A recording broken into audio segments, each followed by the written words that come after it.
माँ की अनमोल ममता की कहानी। रात के 2 बज रहे थे। फोन की रिंग बजती है। 26 साल का आनंद नींद से जाग बड़ा खुश होकर फोन को रिसीव करता है। खुश इसलिए होता है क्योंकि उसकी नई नई गर्लफ्रेंड बिना टाइम देके कभी भी उसको फोन कर देती है। फोन की दूसरी तरफ से आवाज आती है, जन्मदिन मुबारक हो बेटा, आज मेरा बेटा पूरे 26 साल का हो गया है, मैं बहुत खुश हूँ। माँ की आवाज सुनते ही आनंद के चेहरे के एक्सप्रेशन बदल जाते हैं। गुस्से में बोलता है, माँ तुझे समझ नहीं आता क्या, इतनी सी बात के लिए मेरी नींद खराब कर दी। यह बात तो मुझे सुबह भी बोल सकती थी। इतना कहकर वो फोन काट देता। थोड़ी देर बाद फिर से फोन की रिंग बजती है। आनंद फिर से फोन उठाता है और इस बार फोन पर पापा होते हैं। आनंद इस बार आराम से बात करता है।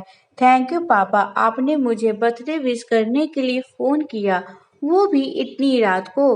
पापा कहते हैं, नहीं बेटा, मैंने तुम्हें मुबारकबाद देने के लिए नहीं बल्कि ये बताने के लिए फोन किया है कि तुम्हारी माँ बिल्कुल पागल है।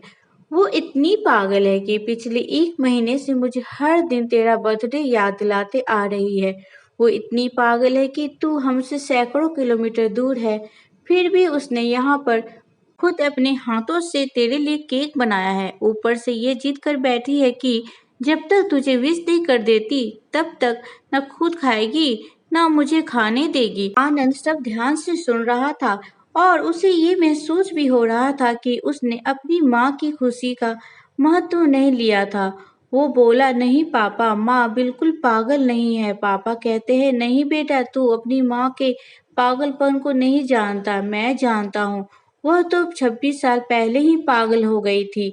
जब डॉक्टर ने उसे कहा था या तो हम बच्चे को बचा सकते हैं या आपको, उसने बिना 1 सेकंड में सोचे बच्चे को बचाने का फैसला ले लिया और मुझे भी कसम देकर उस फॉर्म पर साइन करने के लिए मना लिया था जिस पर लिखा था उसकी जिंदगी इस ऑपरेशन से खतरे में, और अगर उसे कुछ होता है तो उसके जिम्मेदार डॉक्टर नहीं होंगे।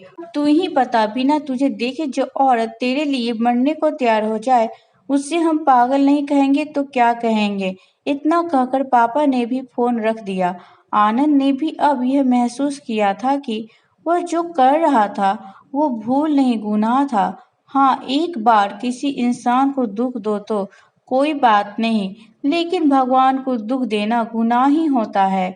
और माँ भगवान से कम नहीं होती। पश्चाताप के आंसू उसकी आंखों से बह निकले। सवेरा होते ही आनंद अपने घर की ओर रवाना हो गया, अपने माँ बाप से माफी मांगने के लिए। घर पहुंचते ही उसने पहले माँ से माफी मांगी, जिसने उसे गले से लगा लिया। फिर वह अपने पापा से माफी मांगने लगा। पापा ने कहा, कोई बात नहीं बेटा, जा तू वापस चला जा। तेरी माँ हमेशा कहती थी कि तू उसे बुढ़ापे में संभालेगा, लेकिन मैं उसे समझा दूंगा। जैसे आज तक मैं उसे संभालते आया हूँ, वैसे ही आगे भी मैं उसका ख्याल रखूंगा। उसे भी ये समझ लेना चाहिए, जो बेटा उसके एक फोन करने से परेशान हो जाए वह उसे उम्र भर क्या संभालेगा। बाप की ऐसी कड़वी बातें सुन आनंद की आंखें बहने लगी। वो सर झुकाए अपने बाप के सामने चुपचाप खड़ा रहा। अपने बेटे को परेशान देख माँ आगे आती है और पापा को कहती है, जाने दीजिए, माफ कर दीजिए, हमारा ही बेटा है। माँ की ममता का मोल ना कोई लगा पाया था, ना कोई लगा पाएगा। 9 महीने प्रसव की पीड़ा सहन करके हमें नई जिंदगी, नई दुनिया में लाने वाली माँ ही हमारी हर गलती को माफ कर सकती है।